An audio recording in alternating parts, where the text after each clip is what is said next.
میں نے تم اپنے قبضے میں جو کیا ہے یہ تجھے تیرے برے کرموں کی سزا مل رہی ہے۔ راجہ بھارتا کی روح مزید بوجھل ہوگی۔ اس نے کہا، مجھ سے چاہتا کیا ہے؟ سادھو بولا، یہ وقت آنے پر بتا دوں گا۔ سادھو نے ڈبی اپنے تھیلے میں ڈالی اور چمٹا اٹھا کر چتا کے آستان سے نیچے اتر آیا۔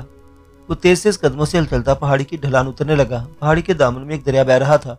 گھاٹ پر موجود کشتی مسافر بیٹھے ہوئے تھے۔ سادھو بھی کشتی میں بیٹھ گیا۔ دریا کے دوسرے کنارے ایک شہر آباد تھا۔ دریا شہر کی فصیل کے ساتھ ساتھ لگ کر گزرتا تھا۔ سادھو شہر میں داخل ہو گیا۔ اس شہر پر نہایت نیک دل راجہ حکومت کرتا تھا، جس کی رانی کاروشی حسن و صورت اور سیرت میں اپنا جواب نہیں رکھتی تھی۔ رانی کا ایک بیٹا راجکمار آنند تھا، جس کی عمر ابھی 8 برس کی تھی۔ رانی کاروشی اتنی حسین تھی کہ جو کوئی ایک نظر دیکھ لیتا بس دیکھتا رہ جاتا۔ وہ اپنے راجہ پتی کی بےحد وفادار تھی اور سلطنت کے امور میں راجہ کو بڑے مفید مشورے دیتی۔ راجہ رانی کا آپس میں بےحد پیار تھا۔ دونوں اپنے ولی عہد راجکمار کو بڑے شاہانہ انداز میں پرورش کر رہے تھے۔ رایا خوشحال تھے اور راجہ رانی کی بےحد وفاشار۔ جس بدتینہ سادھو نے بھارتا کی بدرو کو اپنے قبضے میں کیا تھا، راجہ نے اسی کو اپنے راجکمار کی تعلیم کے لیے بطور اتالیق مقرر کیا ہوا تھا۔ شاہی محل کے باغ میں سادھو نے اپنی ایک شاندار کٹیا بنا رکھی تھی، جہاں وہ صبح کے وقت راجکمار آنند کو وید پڑھاتا۔ لیکن سادھو ایک بدنگاہ انسان تھا اور وہ رانی کو اپنانا چاہتا تھا۔ یہ کوئی آسان کام نہیں تھا، چونکہ یہ بدکار سادھو کالا علم بھی جانتا تھا، اس لیے اس نے ایک خطرناک منصوبہ تیار کیا۔ ہر روز گیان دھیان کرنے کے بہانے شہر سے باہر مرگٹ میں بیٹھ جاتا اور بدرو کو قابو کرنے کے منتروں کا جاپ شروع کر دیتا۔ اسے وہاں بیٹھ کر کالے علم کے منتر پڑھتے 20 روز گزر چکے تھے کہ بھارتا کی بدرو اس کے قبضے میں آ گئی۔ بدتینہ سادھو شہر کے دروازے میں داخل ہوا تو دربانوں نے جھک کر تعظیم دی، کیونکہ سبھی جانتے تھے کہ سادھو وشال داس راجکمار کے پتر راجکمار آنند کا گرو ہے۔ دروازے کی ڈیڑھی میں 4 غلام سادھو وشال داس کی سنہری چھتر والی پالکی کے پاس تیار کھڑے تھے۔ سادھو بڑی شاہانہ اور مغرور چال چلتا پالکی میں بیٹھ گیا تو پالکی شہر کی طرف روانہ ہو گئی۔ کہنے کو تو سادھو وشال داس کی کٹیا ایک جوگیانہ کٹیا تھی، مگر اس کے اندر آرام و آسائش کا ہر سامان موجود تھا۔ قالین کا فرش بچھا تھا، ایک پلنگ پر مرگ چھالا سنہری گوٹ والے تکیے لگے تھے۔ سادھو کے لیے صبح و شام باورچی خانے سے کھانا تیار ہو کر آتا تھا۔